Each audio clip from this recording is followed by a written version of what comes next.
What's up guys, I'm Ellismere and I'm here to talk about how to heal Sun King Salvation on Mythic difficulty as a Holy Paladin. The first thing I'll mention is that we will not be able to be in melee for most of this fight, and as such it requires a very strange build that I would not recommend running in any other situation.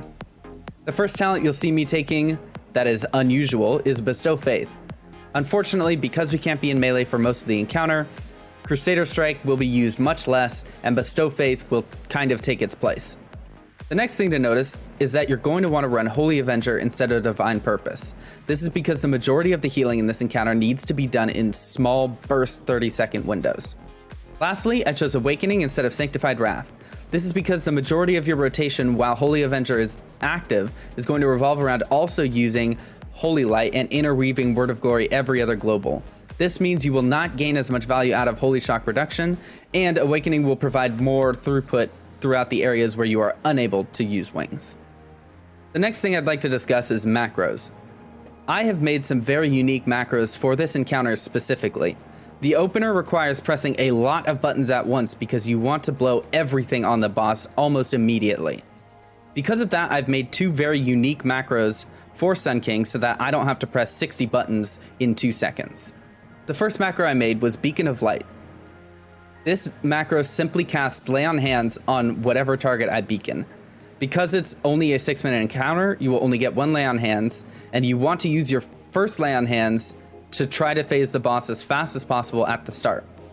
For this reason, I simply macroed it into casting my beacon because you cannot beacon Kel'Thas until the pull has started. I highly recommend that you make sure you are in combat before you beacon, or else your Lay on Hands and your beacon will not be applied to Kel'Thas. The second macro I created is a Wings macro. This casts a whole lot of things. The Azurite Firework Launcher is of course just for fun, no need to add that. I also run Badge of Ferocity. This is a 1-minute cooldown trinket that provides me 205 on-use intellect.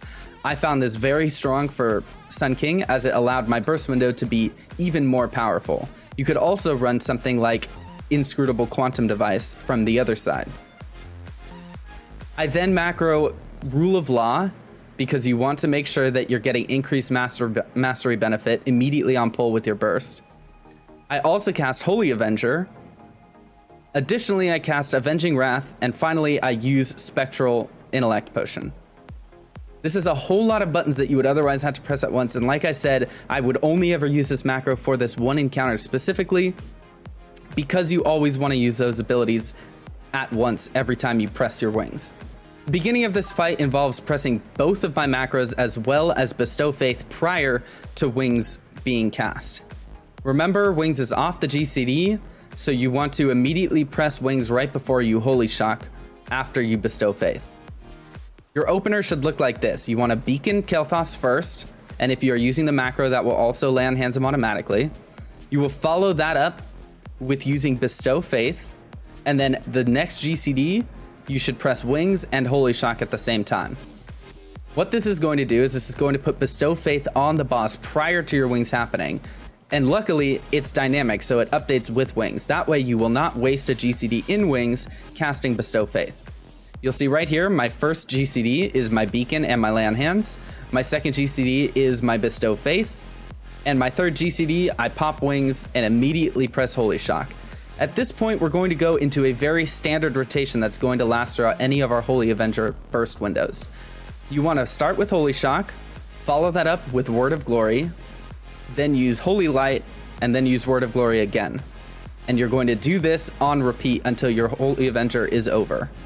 So you'll see here, I Word of Glory, into a Holy Light, into another Word of Glory, into a Holy Shock, Word of Glory, Holy Light, Word of Glory, Holy Shock, and at this point my Bestow Faith is off cooldown. For that reason, I want to make sure to put it on cooldown because I also know that it's going to generate extra holy power for me to be able to spend. Keep in mind, this holy power is not gained until after Bestow Faith actually triggers. If you're using this rotation, you'll be able to game it really well and get 2 Word of Glories back to back. So right here, you'll see I press Bestow Faith, followed by Word of Glory, followed by Holy Light, followed by Word of Glory again, and at this point, that's when my Bestow Faith triggers, and I can then press Word of Glory a second time. I follow that up with Holy Shock, and then another Word of Glory. Now, As soon as this happens, my Holy Avenger is off of cooldown. In that window, you are 99% likely to get 1 proc of Awakening. At least 1 proc.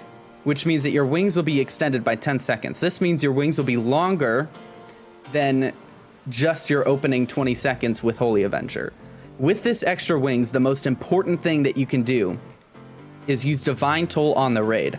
Remember, Kel'Thas is beaconed, so all of that holy shocking that's going to happen from Divine Toll is going to all get funneled straight into Kel'Thas. So you're going to see my HPS jump a ton right here when I Divine Toll with wings proc still active. So you'll see I pick a random person in the group that is injured. I pick Etz here. I'm going to pop Divine Toll and look at my HPS just skyrocket. Immediately I popped over 4k HPS higher. And then I also gained 5 holy power from that, which I then used to dump into Word of Glory. And then I follow that up with a Holy Light into a Holy Shock, and then a Bestow Faith and a Word of Glory.